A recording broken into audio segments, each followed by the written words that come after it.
Hello guys, आप एक interesting series देख रहे हैं जिसमें एक ह्यूमन प्रिंस देवताओं से लड़ता है क्योंकि वो इंसानों को देवताओं की गुलामी से आज़ाद करवाना चाहता है।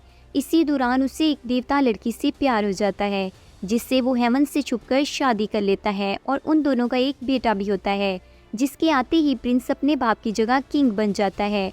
और एक भविष्यवाणी के तहत एक खूनरेज जंग होगी और बहुत जल्द देवताओं का राज दुनिया से खत्म हो जाएगा और सब गुलाम आज़ाद हो जाएंगे। आज की सीरीज बहुत ही अमेजिंग होने वाली है और मेरी फेवरेट है। लेकिन गाइस, इससे पहले आप सब्सक्राइब करके हमारी फैमिली में ज्वाइन हो जाएं।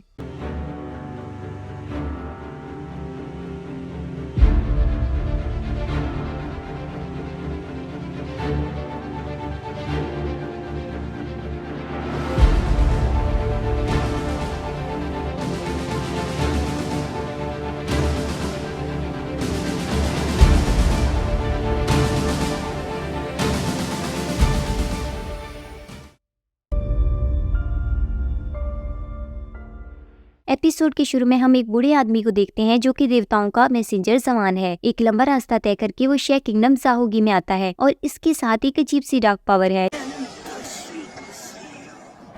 जल्दी ही वो पैलेस के मेन गेट पर पहुंचता है जहां पर हम शेंग राज्य के किंग जी शाओ को देखते हैं। जवान बताता है कि वो 30 दिन से लगातार चल रहा है और यहाँ देवताओं के किंग टियान का मैसेज लेकर आया है। वो बताता है कि ये किंगडम 600 सालों से उनकी खिदमत कर रहा था, लेकिन जब से तुम आए हो ये रिलेशनशिप खराब हो गया है और इस बात से देवता बहुत नाराज है। फिर वो उसे एक मैप देता है और कहता है कि इसमें कुछ नई माइंस की लोकेशन है जिसमें से ब्लड क्रिस्टल निकाल कर तुम देवताओं को खुश कर सकते हो। जी शाओ कहता है कि पहले से ही इस काम में उसके काफी आदमी लगे हुए हैं और अब उसके पास और आदमी नहीं है। इस पर जवान हंसने लगता है और कहता है कि देवता इस बात को अच्छे से जानते हैं और इसीलिए तुम्हें आसपास के राज्यों पर कब्जा करना होगा। ये सुनकर जी शाओ को गुस्सा आ जाता है। उसे लगता है कि शायद देवता पागल हो चुके हैं। वो कहता है कि हमने बिना किसी शिकायत के 600 साल उनकी खिदमत की है और इसका हमें कोई फल नहीं मिला। जवान कहता है कि देवताओं की खिदमत करना इंसान का फर्ज है और तुम इस ट्रेडिशन से मुंह नहीं मोड़ सकते। लेकिन जी शाओ माइन के माइक को जला देता है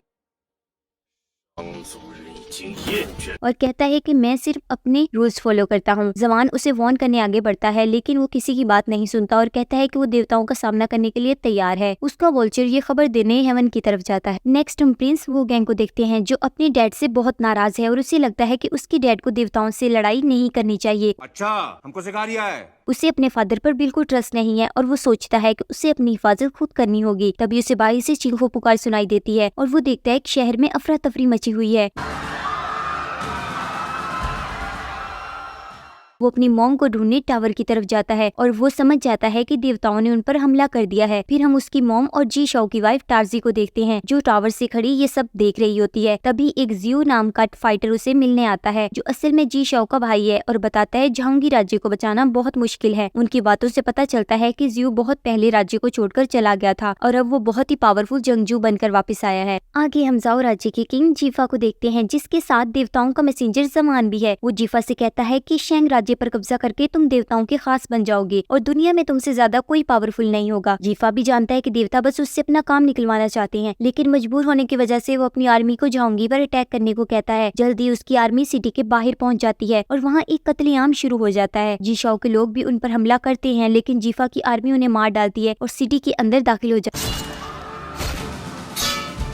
वो गैंग देखता है कि लोग उसके डैड से बहुत नाराज हैं। वो चाहते हैं कि जीफा यहाँ आकर उन्हें मार डाले। उसे भी लगता है कि शायद वो सही कह रहे हैं क्योंकि जी शाओ ने उनकी कभी परवाह नहीं की। फिर वो वहाँ से निकलने की सोचता है और उसी चक्कर में एक आदमी से टकरा जाता है। वो आदमी कहता है कि ये राजा का बेटा है और वो सब लोग उसे घेर लेते हैं। वो गैंग बचने के लिए अपना चाकू निकालता है लेकिन जल्द ही भीड़ उसे पकड़ लेती है और कहते हैं इसे हम जीफा के हवाले कर देंगे। तभी वहाँ जी शाओ आता है और बोलता है कि एक बच्चे से बदला लेते हुए तुम्हें शर्म आनी चाहिए। मजा आया। वो कहता है कि अगर तुम्हें इतना ही गुस्सा है तो तुम मुझे जीफा के हवाले कर दो और ये सुनकर सब लोग पीछे हट जाते हैं। फिर वो गैंग को अपनी मॉम के पास जाने को कहता है लेकिन वो गैंग वहाँ रहकर उनके साथ लड़ना चाहता है। जी शाओ कहता है कि कुछ नहीं करोगे तुम मुन्ना, खाओगे और हगोगे। अभी तुम इस काबिल नहीं हुए। वो गैंग गुस्सा हो जाता है और वो उदास होकर वहाँ से भाग जाता है और सोचता है कि एक दिन वो इसका जवाब जरूर देगा। इधर जियो भी दूर खड़ा ये सब देख रहा होता है। वो सोचता है कि उसका भाई ना ही एक अच्छा बाप बन सका और ना ही एक अच्छा राजा। जी शाओ के लोग भी उसे देख लेते हैं और बातें करते हैं कि वो एक बहुत बड़ा जंगजू बन चुका है, यहाँ तक कि उसने एक देवता को भी मार डाला। जी शाओ को लगता है कि वो यहाँ उनकी मदद करने आया है, लेकिन जियो कहता है हो सकता है कि मैं तुम्हें यहाँ मारने आया हूँ और तुम्हारा सर देवताओं को गिफ्ट कर दूं। जी शाओ बोलता है कि तुम ऐसा नहीं कर सकते। क्योंकि मेरी तरह तुम भी देवताओं से नफरत करते हो। ये सुनकर जियो समझ जाता है कि उसका भाई बिल्कुल नहीं बदला और कहता है कि इस तरह तुम जल्दी मारे जाओगे। तब जीशो कहता है कि मुझे मरने से डर नहीं लगता और वो अपनी आर्मी लेके जीफा से लड़ने चला जाता है। एक फ्लैशबैक में हम देखते हैं कि जियो डार्जी को यहाँ से दूर ले जाना चाहता है, लेकिन वो ऐसा करने से मना कर देती है। तब जियो कहता है कि वैसे तो मैं जीशो को बिल्कुल पसंद नहीं करता, लेकिन इस लड़ाई में उसकी मदद करूंगा।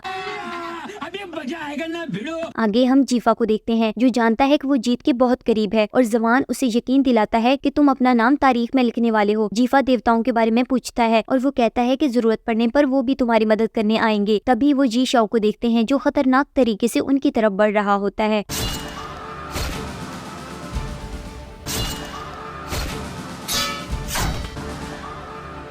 और ये देखकर जीफा परेशान हो जाता है। जियो भी लड़ाई में उसका साथ देने आता है और जीफा की आर्मी ताश के पत्तों की तरह गिरने लगती है। जीफा कहता है कि देवताओं से दुश्मनी लेकर तुमने सही नहीं किया और उन्हीं के कहने पर मैं तुम्हें यहाँ पर सजा देने आया हूँ। इस पर जी शाओ कहता है कि मेरी लड़ाई इंसानियत के लिए और खुद देवता भी आकर मुझे नहीं रोक सकते। वो जीफा को देवताओं का गुलाम बताता है और कहता है कि मैं तुम्हारी तरह उनकी गुलामी नहीं कर सकता। जीफा इस पर हमला करने की सोचता है, लेकिन तभी आसमान से एक देवता नीचे आता है और कहता है कि ये मेरा शिकार है। पता चलता है कि उस देवता का नाम कुई है और वो जी शाओ को जंग के लिए ललकारता है। यहाँ पर हम जी शाओ का एक फ्लैशबैक देखते हैं जहाँ पर वो अपनी डैड के साथ है। वो उसे बताते हैं कि देवता इंसानों से पहले इस दुनिया में आए थे और उनके पास कुछ ऐसी पावर थी जिससे वो जमीन और आसमान को कंट्रोल कर सकते थे। तब से इंसान उनसे दबकर रहते हैं और देवता उन्हें अपना गुलाम बना लिया। आगे उसकी डैड बताते हैं कि इसीलिए हम ब्लड क्रिस्टल की माइनिंग करते हैं ताकि देवता हमसे खुश रहें। अगर वो हमसे नाराज हो गए तो इंसानों की लाइफ और बदतर हो जाएगी। जी शाओ को लगता है कि उन्हें अपने हक के लिए लड़ना चाहिए और तब उसकी डैड बताते हैं कि मैं ये गलती एक बार कर चुका हूँ, लेकिन कुई ने हमारे 100 से ज्यादा सिपाहियों को मार डाला और हमें वार्निंग दी कि ऐसी गलती दोबारा बर्दाश्त नहीं की जाएगी। यहाँ से आगे का सीन प्रेजेंट का है जहाँ जी शाओ गुस्से में कुई पर हमला कर देता है, लेकिन कुई उसके घोड़े को पकड़कर उसे एक पावरफुल पंच देता है। ऐसे जबरदस्त वॉर से जी शाओ का घोड़ा मारा जाता है और वो खुद भी दूर कैसल में जा गिरता है। सब लोग घबरा जाते हैं, उन्हें लगता है कि शायद जी शाओ मारा गया। जीफा सोचता है कि जी शाओ ने बेवजह अपनी जान दे दी क्योंकि देवताओं से जीत पाना बहुत मुश्किल था। इधर जवान कुई के खुद आने पर बहुत हैरान होता है क्योंकि वो उन 6 देवताओं में से एक है जो देवताओं के राजा टियान के सबसे पावरफुल फाइटर हैं। जवान सोचता है कि उनके आने से ये लड़ाई जल्दी खत्म हो जाएगी, लेकिन कुई उसे बताता है कि टियान बहुत गुस्से में है और इसीलिए उसके साथ बाकी 5 मुहाफिज भी यहाँ आए हैं। अचानक वहाँ सब कुछ हिलने लगता है और बादलों में एक मॉन्स्टर की परछाई नजर आती है। जीफा को भी कुछ समझ नहीं आता और उसे लगता है कि कोई बड़ी मुसीबत आने वाली है। तभी वो लोग मॉन्स्टर की झलक देखते हैं और ज़्यूस समझ जाता है कि ये मॉन्स्टर और कोई नहीं बल्कि टियान की सवारी है। आगे हम वो गैंग को देखते हैं जो टावर पर अपनी मॉम टार्जी के पास आता है और उनसे पूछता है कि आखिर ये सब क्या हो रहा है। तभी उसे मॉन्स्टर दिखाई देता है और टार्जी बताती है कि ये दुनिया का सबसे पहला ड्रैगन है और इसे सिर्फ टियान कंट्रोल कर सकता है। टार्जी को लगता है कि टियान खुद लड़ने आया है और इससे उसे बहुत हैरानी होती है। वो गैंग उससे इसकी वजह पूछता है और टार्जी बताती है कि टियान को इंसान बिल्कुल पसंद नहीं है और वो इन्हें कीड़े मकोड़े समझता है ताकि इनसे अपनी गुलामी करवा सके। टियान के खुद यहाँ आने की सिर्फ एक ही वजह हो सकती है कि शायद वो समझ गया है कि तुम्हारे डैड एक आम इंसान नहीं है। फिर वो गैंग को एक बर्तन देती है और कहती है इसके थ्रू तुम सारी लड़ाई देख सकते हो और ये भी कि तुम्हारे डैड कितने बहादुर हैं। वो गैंग पूछता है कि आखिर आपने ये सब कैसे किया और तब टार्जी बताती है कि मैं भी देवताओं में से एक हूँ, कितनी औसम है,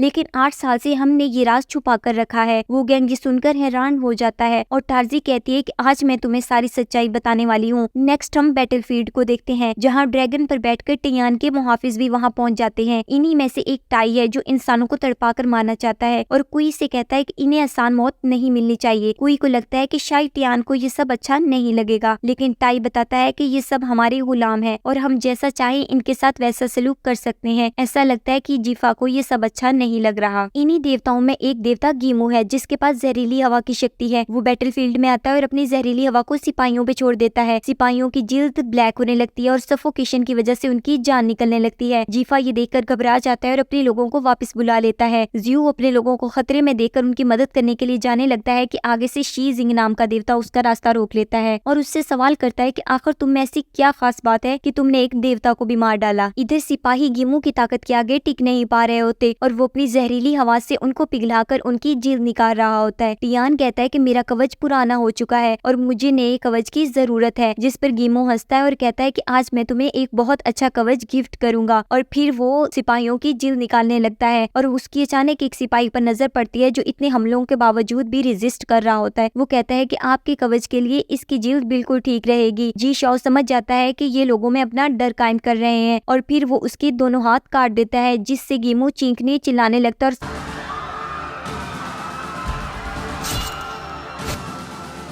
सब लोग हैरान हो जाते हैं। और जी शाओ कहता है कि ये तुम्हारी आखिरी गलती थी। आगे हम देखते हैं कि जी शाओ ने अपने वालिद से वादा किया था कि वो एक दिन टियान को सबक जरूर सिखाएगा। बाकी देवता भी ये देखकर हैरान रह जाते हैं और कुछ सोचते हैं कि आखिर ये इतना ताकतवर कैसे बन गया। गीमू भी हैरान होता है कि एक इंसान ऐसा कैसे कर सकता है। और तब जी शाओ कहता है कि तुम्हें अपनी ताकत पर बहुत गरूर है, लेकिन आज मैं जो करूंगा जिससे कोई भी इंसान तुमसे नहीं डरेगा। चलो भाई देखो अब मैं क्या कर। गीमू ये सुनकर पागल हो जाता है और कहता है कि आज जो तुमने किया इसकी तुम्हें बहुत खतरनाक सजा मिलेगी। और फिर वो अपनी ताकत से कुछ कीड़े पैदा करता है जो जी शाओ को हर तरफ से घेर लेते हैं और टियान को लगता है ये इंसान इनका सामना नहीं कर पाएगा। वो कीड़ों को हुक्म देता है कि जी शाओ पर हमला करो। सबको लगता है कि जी शाओ अब कीड़ों से बच नहीं सकता, लेकिन जी शाओ उन कीड़ों के घेरे से निकल जाता है और ये देखकर गीमू और बाकी देवता हैरान रह जाते हैं। फिर जी शाओ तेजी से गीमू की तरफ जाता है और उस पर एक एक करके काफी हमले करता है। गीमू का हथियार टूट जाता है और वो चीखने लगता है। सिपाहियों को भी यकीन नहीं होता कि एक देवता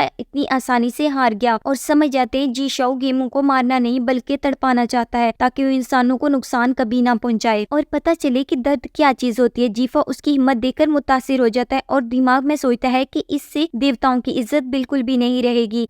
तो गाइस है ना अमेजिंग सीरीज, अब तो सब्सक्राइब बनता है। इधर टार्जी अपनी सच्चाई वू गैंग को बताती है कि कैसी हेवन में लोग उसे जीनियो के नाम से जानते थे और वो वहाँ अपनी बहन शिनयू के साथ रहती थी। और एक दिन उसकी मुलाकात जी शाओ से हुई जो देवताओं से बहुत नफरत करता था, लेकिन टार्जी ने उसे समझाया सारे देवता एक जैसे नहीं होते। फिर वो उसके साथ रहने का फैसला करती है। वू गैंग पूछता है कि अगर आप एक देवता थी तो मुझे इस बारे में महसूस क्यों नहीं हुआ, जिस पर टार्जी कहती है कि उसने अपनी ताकत को छुपा कर रखा था जिससे उसकी बहन या दूसरे देवता उसे ढूंढ ना पाए। ये बात सुनकर वो गैंग को गुस्सा आ जाता है और वो कहता है कि मैं अपनी जिंदगी एक शहजादे की तरह गुजारना चाहता था, लेकिन कुछ गुलामों के लिए आप लोगों ने सब कुछ दांव पर लगा दिया। टार्जी उसे समझाती है कि तुम्हारे डैड ने एक बहुत अच्छे इंसान है और उन्होंने अपने लोगों के मसले को गौर से देखा है। उन्होंने देवताओं की दरख्वास्त को भी इसीलिए नजरअंदाज कर दिया। वो लोगों को गुलामी से बचाना चाहते थे। वो गैंग कहता है कि इन गुलामों को जीने का कोई हक नहीं है क्योंकि वो मुझे जान से मारना चाहते थे और वैसे भी वो अपने बादशाह से नफरत करते हैं। टार्जी उसे अपने वालिद पर यकीन करने की नसीहत देती है और कहती है एक दिन तुम उनकी मेहनत को जरूर समझोगे। वो गैंग पर इसका कोई असर नहीं होता और अपने ख्वाब न पूरे होने की वजह से वो रोने लगता है। फिर उसकी अचानक नजर उस बर्तन पर पड़ती है जहाँ पर चल रही लड़ाई में जी शाओ गीमो को मारने वाला होता है, लेकिन तभी उनके दरमियान में कुई आ जाता है। कुई उसे अपनी पूरी ताकत लगाने को कहता है और तभी वो देखते हैं कि जी शाओ की बॉडी में से डिवाइन पावर निकल रही है जो कि एक इंसान के पास होना नामुमकिन है। और तभी वो देखते हैं कि उसका कवच जलने लगता है और इसमें से दो बड़े बड़े फीदर बाहर निकल आते हैं। जीफा ये कहता है कि ये इंसान दुनिया से ताल्लुक नहीं रखता और वो गैंग भी ये देखकर बहुत हैरान होता है। टार्जी उससे बताती है ये बीस्ट प्राचीनिस्ट है और इसे सिर्फ जी शाओ कंट्रोल कर सकता है। टियान भी ये देखकर बहुत हैरान होता है क्योंकि बहुत साल पहले उसने बहुत मुश्किल से बीस्ट को हराया था, लेकिन ये कहा जाता है कि बीस्ट की सोल इमोर्टल है, इसीलिए उसे इमोर्टल फिनिक्स के नाम से जाना जाता है। वो गैंग टार्जी से इसके बारे में पूछता है और वो उसे 600 साल पुरानी कहानी बताती है जो पहले राजा चैंग के बारे में है। वो अपनी फौज के साथ किसी मुल्क पर हमला करने जाते हैं। रास्ते में उसे पड़ा इमोर्टल फिनिक्स मिलता है। चैंग ने तरस खाकर उसे दोबारा जिंदा कर दिया और इस तरह उनके दरमियान में अच्छी दोस्ती होगी और चैंग ने उसकी मदद से अपने राज्य को बहुत मजबूत बना लिया। लेकिन उसके मरने के बाद फिनिक्स को तहखाने में बंद कर दिया गया, लेकिन जी शाओ को लगा कि जैसे फिनिक्स उससे बातें कर रहा हो और फिर वो उससे जुड़ने वाला दूसरा इंसान बन गया। इधर जी शाओ देखता है कि कोई का दिल जोर से धड़क रहा है और वो कहता है कि यही डर वो देवताओं में देखना चाहता था। और इधर शी जिंग भी दीवार तोड़कर बाहर आ जाता है और जियो से कहता है कि मैंने तुम्हारे बारे में बहुत सुना है, लेकिन अफसोस आज तुम मरने वाले हो। जियो उसे एक नजर अपने दोस्तों के ऊपर डालने को बोलता है और कहता है कि तुम पहले उनसे कुछ सबक सीखो, लेकिन शी जिंग कहता है कि वो देवताओं को सर्व करने नहीं आया और उसे चैलेंज करता है। फिर हम देखते हैं कि जी शाओ और कुई के दरमियान में फाइट होती है और कुई समझ जाता है कि ये लड़ाई आसान नहीं होने वाली। जमान ये देखकर बहुत हैरान होता है कि फिनिक्स एक बार फिर से सामने आ गया है और टियान इधर शिनयू से पूछता है कि क्या ये भी भविष्यवाणी का हिस्सा है। शिनयू बताती है कि भविष्यवाणी के अकॉर्डिंग तुम्हारा अंत एक ऐसे इंसान से होगा जिसके पास फिनिक्स की पावर होगी और उसके सामने खुद देवता भी टिक नहीं पाएंगे। इस तरह देवताओं का राज खत्म हो जाएगा। और ये सुनकर टियान बहुत परेशान होता है। इधर जी शाओ कुई पर हमला करता है और कुई ये देखता है कि फिनिक्स की चिंगारी उसे जलाने की कोशिश कर रही है। टियान समझ जाता है कि कोई ज्यादा देर तक रेजिस्ट नहीं कर पाएगा, इसीलिए वो जूरी को उसकी मदद करने के लिए भेजता है। दूसरी तरफ हम जियो को देखते हैं। शीजिंग अपनी पावर से कुछ बेड़ियों को बुलाता है और वो जियो से उसकी तलवार के बारे में पूछता है और कहता है कि बिना तलवार तो तुम हमारा मुकाबला नहीं कर सकते। और फिर वो मिलकर उस पर अटैक करते हैं। अचानक जियो के हाथ में एक तलवार आ जाती है और उससे वो बेड़ियों को खत्म कर देता है और एक तलवार शीजिंग के आर पार कर देता है और कहता है कि मुझे तलवार उठाने की जरूरत नहीं है। और फिर हम जी शाओ को देखते हैं और तीनों देवता उसके सामने टिक नहीं पा रहे होते। ये देखकर वू गैंग को अपने डैड पर ट्रस्ट हो जाता है और